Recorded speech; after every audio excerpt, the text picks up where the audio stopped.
sont les frères Grimm qui vont aller recueillir les contes, ce qui est une forme matricielle de la culture, mais qui était de la culture orale. La notion de Kultur prend donc un sens totalement spécifique en Allemagne au tournant du XVIIIe siècle et du XIXe siècle. Dans le cadre de ces deux courants, on va se trouver avec deux notions, la culture et la civilisation. Et d'une certaine façon, il ne sera pas faux de dire que dans les guerres qui opposaient les Français aux Allemands pendant 3 générations, les Français sont morts pour la civilisation et les Allemands sont morts pour la Kultur. Voyez ce qu'a fait Hitler. Il n'a fait que reprendre le concept allemand de Kultur en le posant sur la race.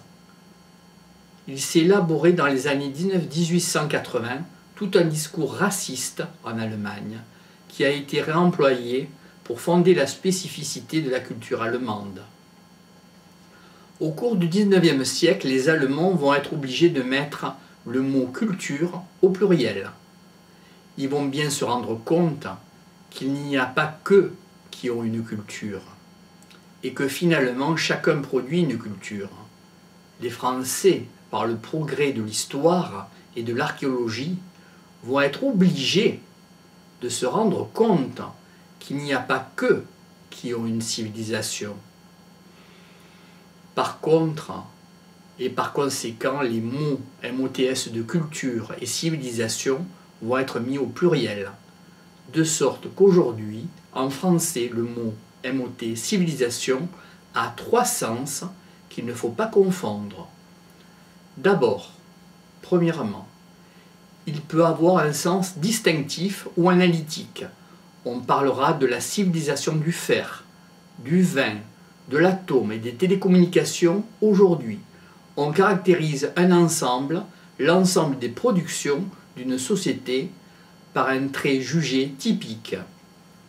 Deuxième sens du mot civilisation. On parlera de civilisation égyptienne, chinoise ou maya. Le mot MOT désigne des totalités, plus ou moins cohérentes, de longue durée qui ont marqué la vie d'un peuple, ou de plusieurs peuples, car plusieurs peuples peuvent rentrer dans une même civilisation. Un exemple aujourd'hui, la civilisation européenne est commune à des peuples différents. Les Allemands et les Français ont bien la même civilisation. C'est le sens particulier et synthétique. Troisième sens.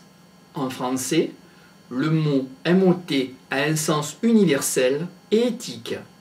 Le mot MOT civilisation garde en français le sens d'un idéal de vie policée, dans un État bien gouverné, garant des droits fondamentaux des hommes et qui assure la satisfaction des besoins fondamentaux. Autrement dit, dans le concept français de civilisation, il y a encore une exigence éthique. La civilisation reste un idéal et par conséquent une norme. C'est la raison pour laquelle on pourra dire que les droits de l'homme font partie de la civilisation ou sont une garantie de la civilisation, ou que la torture est contraire ou incompatible avec la civilisation. Un mot MOT sur le destin du concept allemand de Kultur à propos de la naissance de l'anthropologie culturelle. Un mot sur le dessin du concept allemand de Kultur à propos de la naissance de l'anthropologie culturelle. L'anthropologie culturelle a été fondée par l'anglais Taylor. Il a été publié un livre en 1871 qui s'appelle Primitive Culture et qui a été traduit en français, la civilisation primitive. Le mot MOT culture, dans ce sens-là, n'était pas encore passé en français. Taylor a donné une définition très célèbre de la culture. Le mot MOT culture ou civilisation désigne ce que tout complexe, comprenant à la fois les sciences, les croyances, les arts, la morale, les lois, les coutumes et les autres facultés et habitudes acquises par l'homme dans l'état social. Il définit la culture comme un tout complexe et va définir un nouvel objet pour les sciences sociales, l'étude de la culture des différents peuples.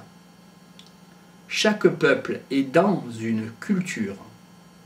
Il faut étudier cette culture.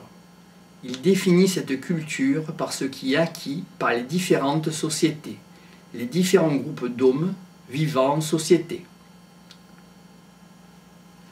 Ce programme est cette idée de culture qui a ses racines dans la traduction allemande va être transportée aux États-Unis. La notion de culture va être implantée aux États-Unis par un grand homme, Frank Boas, qui est mort en 1942, allemand d'origine, physicien. Il est le fondateur de ce qu'on appelle l'école anthropologique culturelle américaine, qui a été très vite vivante dans la première moitié du XXe siècle, avec des auteurs comme Ruth Benedict, Margaret Mead, Ralph Lintoll, Abraham, Gardiner, etc. Les échanges culturels et intellectuels sont très intéressants et symptomatiques. Le concept de culteur a eu moins de mal à franchir l'océan Atlantique que le Rhin. L'Amérique en avait besoin parce qu'elle est un immense terrain doublement favorable à ce concept, par la présence des cultures primitives amérindiennes, entre guillemets. Au début du XXe siècle, les Indiens étaient encore aux frontières de l'Amérique et du Far West. On avait donc des cultures archaïques. Et d'autre part, parce que l'Amérique se construisait comme un pays multiculturel, avec des immigrants venus d'une centaine de pays d'Europe et du monde, et qui apportaient avec eux leurs différences culturelles. Pour penser le melting pot américain, l'identité américaine et la société nouvelle qui s'élaborait là, on avait besoin du concept de culture. L'Amérique commençait son intégration alors que la France l'achevait. La Troisième République est l'achèvement de l'intégration française. L'Amérique a développé toute une réflexion sur ce concept qui aboutit à un livre repère, mais qui n'a jamais été traduit en français. C'est le livre de Crevel et Gluckrom, qui s'appelle Culture, et qui porte en sous-titre une revue critique des concepts et des définitions. Il passe en revue toutes les définitions qu'on a essayé de donner de la notion, et ils en font la critique. Ce livre est de 1952. Le piège de la conception allemande de la culture, c'est le culturalisme. C'est un mot émoté en isme, qui désigne une réduction. Le deuxième danger est plus grave encore. C'est dans le culturalisme, la culture n'explique pas tout. D'autre part, le danger, c'est de concevoir les cultures comme des systèmes trop serrés. Des cultures sont des tout, mais la nature de ces tout pose problème. Il ne faut pas se les imaginer comme des systèmes mécaniques, comme un moteur où s'il y a une pièce qui manque, le moteur s'arrête. Ce sont des tout. Il y a des interrelations. La religion agit sur l'art. L'art sonne les mentalités et agit sur les politiques. Exemple, le romantisme, etc. Il ne faut surtout pas concevoir les cultures comme des totalités fermées sur elles-mêmes. Le grand danger du culturalisme, c'est de concevoir les cultures comme fermées sur elles-mêmes alors qu'elles sont des systèmes de communication. Quand on ferme les cultures sur elles-mêmes, on aboutit à des définitions exclusivistes de la culture.